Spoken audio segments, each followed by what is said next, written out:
ma brande mo. Onye kwa ma afọ babu. Ajugole konyeze chokoleze nwegwu.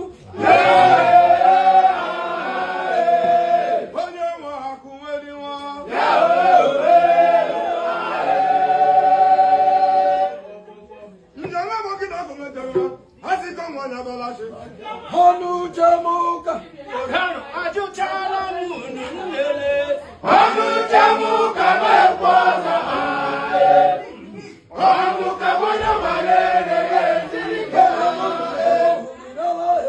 Mataya mahorandewa. Male mataya mahorandewa. Haya Kana no bakoni rebi. Ohano ajuchala munu nlele.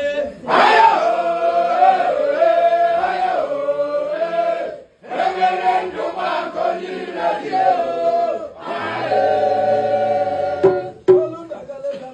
Ndama biba dadunna